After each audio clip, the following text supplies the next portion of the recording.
BTR চুক্তিৰ 6.3 number দফা অনুসৰি বিটিচিৰ অপ্ৰাদেশিকৃত বিদ্যালয়সমূহ প্ৰাদেশিকৰণ কৰাৰ কথা উল্লেখ কৰা আছিল যদিও বৰ্তমান চৰকাৰখনে সমগ্ৰ বিটিচিত কেৱল মাত্ৰ বড়ো মাধ্যমৰ বিদ্যালয়হে প্ৰাদেশিকৰণ কৰাৰ সিদ্ধান্ত গ্ৰহণ কৰাৰ অভিযোগ উত্থাপন কৰি আজি তামুলপুৰত সদৌ বিটিচি ছাত্ৰদুখু ছাত্ৰ সন্থা চমুকৈ এবিএমচিৰ সভাপতি টাইছন হুছেইনে কৈছে যে বিটিআৰ চুক্তিৰ 6.3 নম্বৰ দফা অনুযায়ী বড়ো মাধ্যমৰ বিদ্যালয়সমূহ চৰকাৰৰ যি প্ৰাদেশিকৰণ কৰাৰ সিদ্ধান্ত তাক আমি আদৰণি জনাইছো।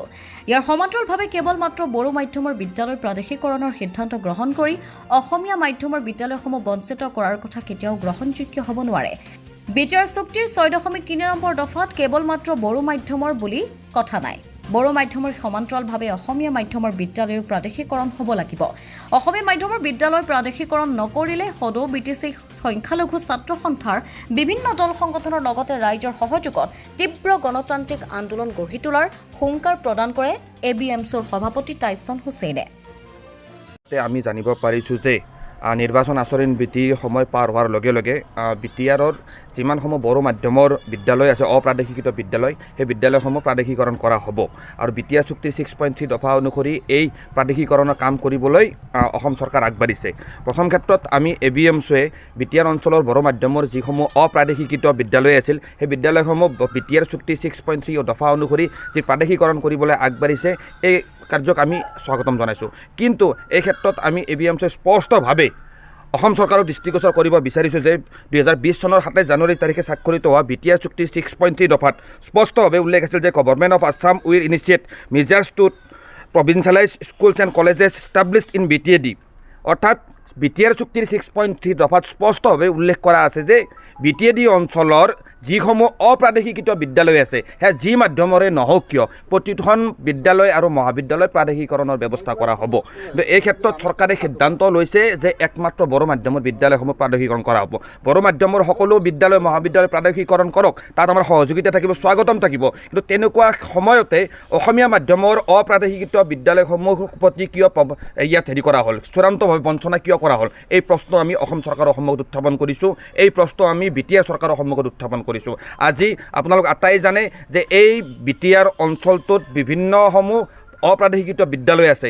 অপ্ৰাদেশিকৃত ভেঞ্চাৰ বিদ্যালয়ৰ মহাবিদ্যালয় শিক্ষকসকলে আজি দীৰ্ঘদিন ধৰি এই বিদ্যালয়সমূহ প্ৰাদেশিকৰণ কৰাৰ দাবী লৈ আন্দোলন কৰি আহিছে। আমি ছাত্ৰ সংগঠনসমূহেও বিদ্যালয়সমূহ মহাবিদ্যালয়সমূহ প্ৰাদেশিকৰণৰ দাবী লৈ ইতিমধ্যে ধাৰাবাহিকভাৱে আমি আন্দোলন কৰি আহিছোঁ, আমি কথাসমূহ কৈ আহিছোঁ। আৰু এটা কথা স্পষ্ট, ষষ্ঠ শ্ৰেণীৰ পৰা স্নাতক শ্ৰেণীলৈকে বিশেষকৈ নামভৰ্তিৰ সময়ত আমি দেখিবলৈ পাই আহিছোঁ এটা ছাত্ৰ সংগঠন হিচাপে যে প্ৰতিটো বছৰে নামভৰ্তিৰ ক্ষেত্ৰত বিশেষকৈ চৰকাৰী খণ্ডৰ বিদ্যালয় আৰু মহাবিদ্যালয়সমূহত ছাত্ৰ ছাত্ৰীসকলে সীমিত আসনৰ বাবে লিমিটেড ছিটৰ বাবে তীব্ৰ এক অসুবিধাৰ সন্মুখীন হয়, যাৰ পৰিণতিত বাধ্য হৈ বহুতো ছাত্ৰ ছাত্ৰী ব্যক্তিগত খণ্ডৰ বিদ্যালয়লৈ ঢাপলি মেলিব লগা হয়, ব্যক্তিগত খণ্ডৰ মহাবিদ্যালয়ত ঢাপলি মেলিব লগা হয় আৰু আৰ্থিকভাৱে দুৰ্বল একাংশ ছাত্ৰ ছাত্ৰীয়ে আধাতে শিক্ষা সামৰিবলৈ বাধ্য হয়।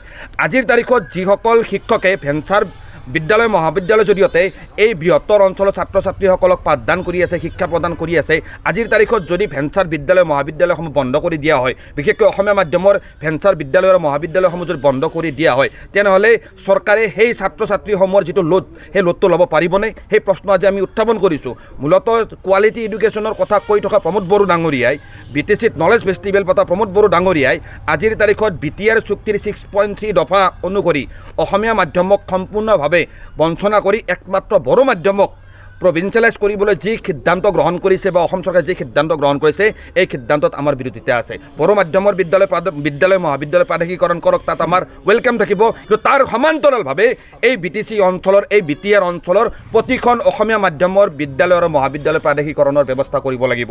আজি প্ৰমোদ বড়ো ডাঙৰীয়া নেতৃত্বাধীন বিটিচি চৰকাৰ আৰু অসম চৰকাৰে যদি ভাবিছে যে বিটিআৰ অঞ্চলত তেখেতসকলে যিকোনো সিদ্ধান্ত গ্ৰহণ কৰিব, সেই সিদ্ধান্তৰ বিৰুদ্ধে কথা কোৱা সংগঠন ইয়াত নাথাকিব, কথা কোৱা মানুহ নাথাকিব। কিন্তু স্পষ্ট কথা, এবিএমচিয়ে স্পষ্টভাৱে চৰকাৰৰ এনেকুৱা ভুল নীতি সমাজখনক আজিৰ তাৰিখত বঞ্চনা কৰিব পৰা, বিশেষকৈ অসমীয়া মাধ্যমৰ বিদ্যালয়ক ইয়াত বঞ্চনা কৰিব পৰা এনেকুৱা ধৰণৰ সিদ্ধান্ত ল'লে সেই সিদ্ধান্তৰ বিৰুদ্ধে প্ৰতিবাদ হ'ব। আমি এবিএমচিয়ে স্পষ্টকৈ কৈছোঁ, চৰকাৰে বড়ো মাধ্যমৰ সমান্তৰালভাৱে অসমীয়া মাধ্যমৰ বিদ্যালয় আৰু মহাবিদ্যালয়সমূহ বিটিআৰ চুক্তিৰ 6.3 দফা অনুসৰি শীঘ্ৰে প্ৰাদেশিকৰণৰ ব্যৱস্থা কৰক। এবিএমচিয়ে স্পষ্টভাৱে দাবী জনাইছোঁ। অন্যথা এবিএমচিয়ে আগন্তুক দিনত ৰাজপথত এই অঞ্চলৰ বিভিন্ন দল সংগঠনৰ সহযোগত, ৰাইজৰ সহযোগত অসমীয়া মাধ্যমৰ বিদ্যালয়সমূহ প্ৰাদেশিকৰণৰ দাবী লৈ আমি আন্দোলন আগবঢ়াই লৈ যাম। তামোলপুৰৰ পৰা আনন্দ ৰামচিয়াৰীৰ ৰিপৰ্ট অমৃত নিউজ 24/7